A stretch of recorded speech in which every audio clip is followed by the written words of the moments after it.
Assalamualaikum warahmatullahi wabarakatuh. Perkenalkan, kami mahasiswa Universitas Pamulang. Video ini kami buat untuk menyelesaikan salah satu tugas pada mata kuliah Akuntansi Keuangan 2 dengan dosen pengampu yaitu Ibu Husnul Huluki, Sarjana Ekonomi, Magister Akuntansi. Sebelumnya, izinkan kami untuk memperkenalkan diri. Kami dari kelompok 3 yang beranggotakan 3 orang. Saya sendiri Anissa Nurul Amin dengan NIM 22 10 11 20 10 94. Pada materi kali ini kami akan menyampaikan tentang resume yang kami buat tentang sekolah pasar modal.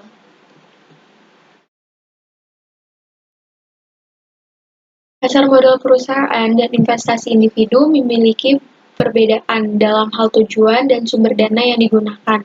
Pasar modal perusahaan biasanya memerlukan dana jangka panjang untuk mendukung pertumbuhan dan ekspansi perusahaan. Sementara itu, individu yang ingin berinvestasi dapat memilih instrumen keuangan yang sesuai dengan tujuan investasi dan profil risiko mereka.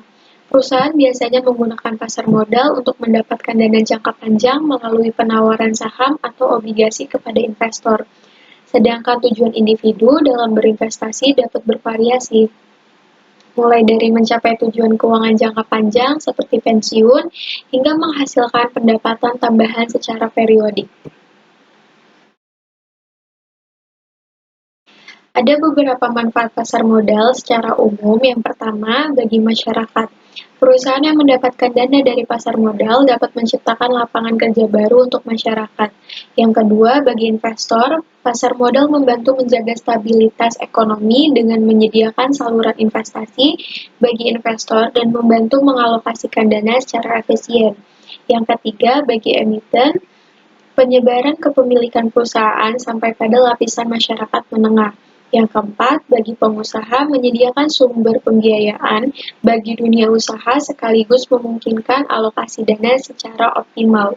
Dan yang terakhir, bagi negara, penyebaran kepemilikan, keterbukaan, dan profesionalisme menciptakan iklim perusahaan yang sehat serta mendorong pemanfaatan manajemen profesional. Selain itu, juga ada beberapa manfaat berinvestasi di pasar modal, yaitu yang pertama, mendapatkan keuntungan dari selisih harga jual dengan harga beli. Yang kedua, memiliki hak dalam berbagai keputusan perusahaan seperti menerima dividen, menerima saham bonus, membeli saham baru, dan lain-lainnya. Yang ketiga, yaitu mendapatkan kesempatan untuk diundang dalam rapat umum pemegang saham. Selanjutnya yaitu adalah bursa efek. Bursa efek adalah tempat di mana penawaran dan permintaan atas aset keuangan tersebut bertemu dan harga ditentukan berdasarkan mekanisme pasar yang adil dan transparan. Di bursa efek, para investor dapat membeli dan menjual saham dan instrumen keuangan lainnya melalui mekanisme perdagangan yang berstandarisasi. Bursa efek menyediakan platform yang memungkinkan transaksi dilakukan secara teratur dan efisien, serta memberi likuiditas yang penting bagi pasar modal. Ada beberapa peran bursa efek, yaitu yang pertama, membuat peraturan, pencatatan, perdagangan, dan keanggotaan. Yang kedua, menyediakan sarana perdagangan efek atau fasilitor. Yang ketiga, mencegah yang dilarang di bursa efek. Yang keempat, menciptakan instrumen dan jasa baru. Dan yang terakhir, mengupayakan likuiditas. Untuk materi selanjutnya akan disampaikan oleh rekan saya. Baik, saya Andika Pradipta melanjutkan materi resume yang sudah disampaikan sebelumnya oleh saudara Anissa. Kita akan membahas struktur pasar modal. Yang pertama, dalam struktur pasar modal terdiri atas otoritas jasa keuangan atau biasa yang kita kenal dengan OJK. OJK sendiri adalah lembaga pengawasan dan regulator yang bertanggung jawab atas pengaturan sektor keuangan non-bank di Indonesia. OJK sendiri didirikan berdasarkan Undang-Undang Nomor 21 Tahun 2011 tentang Otoritas Jasa Keuangan. Tugas utama OJK melakukan pengaturan dan pengawasan terhadap kegiatan jasa keuangan di sektor perbankan, pasar modal, asuransi, dana pensiun, lembaga pembiayaan, dan lembaga jasa keuangan lainnya yang termasuk dalam industri keuangan non-bank atau yang dikenal IKNB. Kemudian, tujuan pendirian OJK yang pertama adalah agar seluruh kegiatan di sektor jasa keuangan terselenggara secara teratur, adil, transparan, dan akuntabel. Kemudian, yang kedua, agar mampu melindungi kepentingan konsumen dan masyarakat. Kemudian yang ketiga adalah agar mampu mewujudkan sistem keuangan yang tumbuh secara berkelanjutan dan stabil. Kemudian, OJK dalam bidang pengawasan sektor pasar modal yang pertama adalah menyusun peraturan pelaksanaan dan penegakan hukum di bidang pasar modal, melaksanakan analisis, pengembangan, dan pengawasan pasar modal termasuk pasar modal syariah.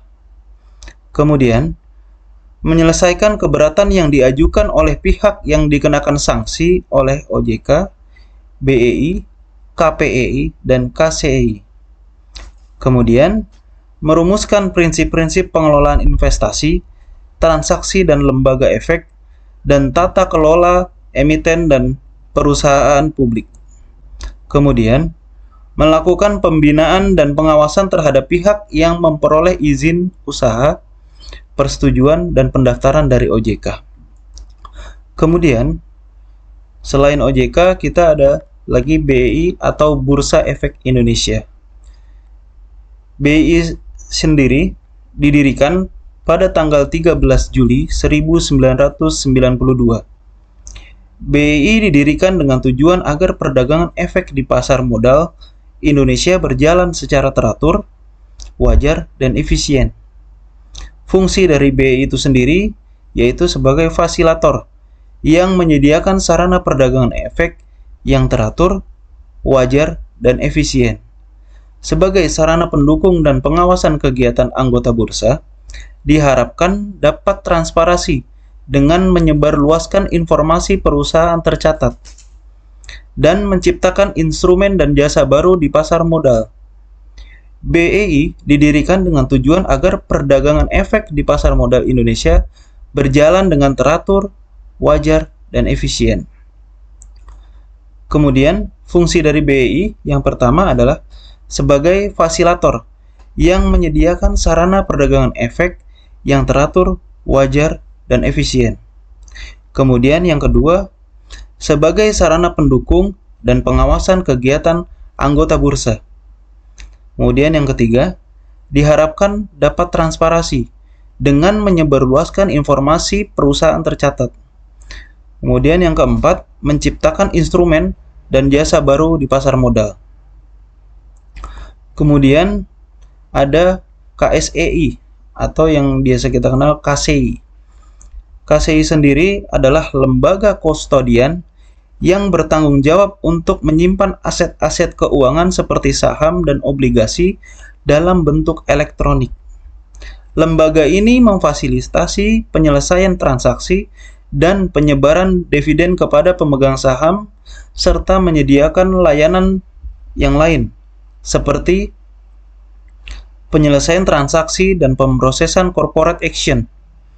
Tujuan pendirian LPP menyediakan jasa kustodian, sentral, dan penyelesaian transaksi yang teratur, wajar, dan efisien. Saham LPP dapat dimiliki oleh bursa efek, bank kustodian, AB, perusahaan efek, badan administrasi efek, dan pihak lain yang disetujui oleh DTPAN dan LK. Dikelola oleh PT Konstadian Sentral Efek Indonesia atau KSEI, didirikan pada tanggal 9 Januari 1998. Kemudian selanjutnya ada LKP. LKP di sini bertugas melakukan clearing dan penjaminan transaksi efek di BEI yang teratur, wajar, dan efisien. Clearing adalah proses penyelesaian transaksi secara terpusat, sedangkan penjaminan adalah pemberian jaminan atas penyelesaian transaksi efek. Untuk mayoritas saham, lembaga clearing dan penjaminan wajib dimiliki oleh Bursa Efek dan dikelola oleh PT Clearing Penjamin Efek Indonesia atau KPEI yang didirikan pada tanggal 5 Agustus 1996. Baik, materi selanjutnya akan dilanjutkan oleh rekan saya. Saya Monika Latif akan melanjutkan terkait resum sekolah pasar modal. Berikutnya adalah produk pasar modal. Produk pasar modal adalah instrumen keuangan yang diperjualbelikan di pasar modal. Produk-produk ini memungkinkan perusahaan dan pemerintah untuk menghimpun dana dari investor, dan investor untuk menanamkan modal mereka dan mendapatkan keuntungan. Berikut adalah beberapa jenis produk pasar modal yang umum diperdagangkan. Pertama ada saham. Saham adalah bukti kepemilikan suatu perseroan atau PT yang merupakan klaim atas penghasilan dan kekayaan perseroan. Beberapa manfaat atau kelebihan saham diantaranya: 1. Bersifat kepemilikan, 2. Dikelola secara mandiri, 3. Dapat diperjualbelikan, 4. Potensi keuntungan tinggi, 5. Memulai dengan biaya kecil, 6. Biaya pajak bersifat final. Sedangkan beberapa risiko atau kekurangan membeli saham diantaranya: 1. Tidak mendapat dividen, 2. Berpotensi capital loss, 3. Saham dapat dihentikan begitu saja di perdagangan, 4. Saham yang dapat dikeluarkan begitu saja.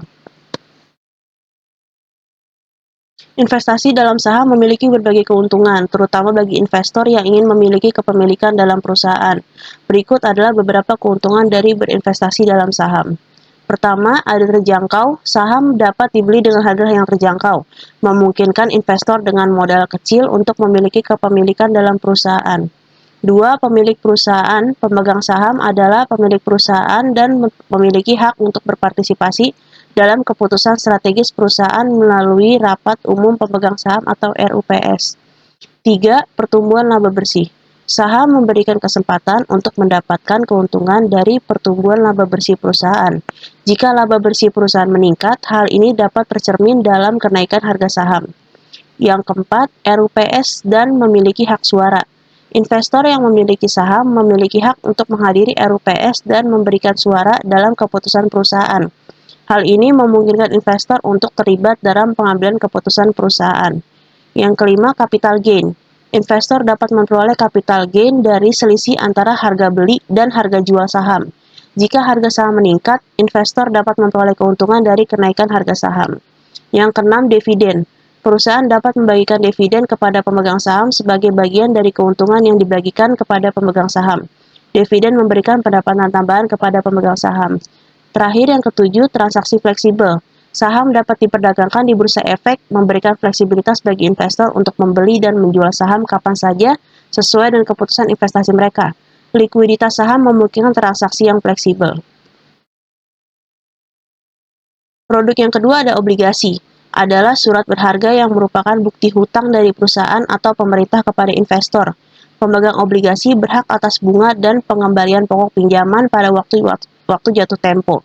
Beberapa keuntungan memiliki obligasi yaitu: 1. Rating sebagai acuan resikonya, 2. Tenor atau jangka waktu yang panjang, 3. Keuntungan diinformasikan di awal, 4. Umumnya didapat dengan harga Rp1.000.000.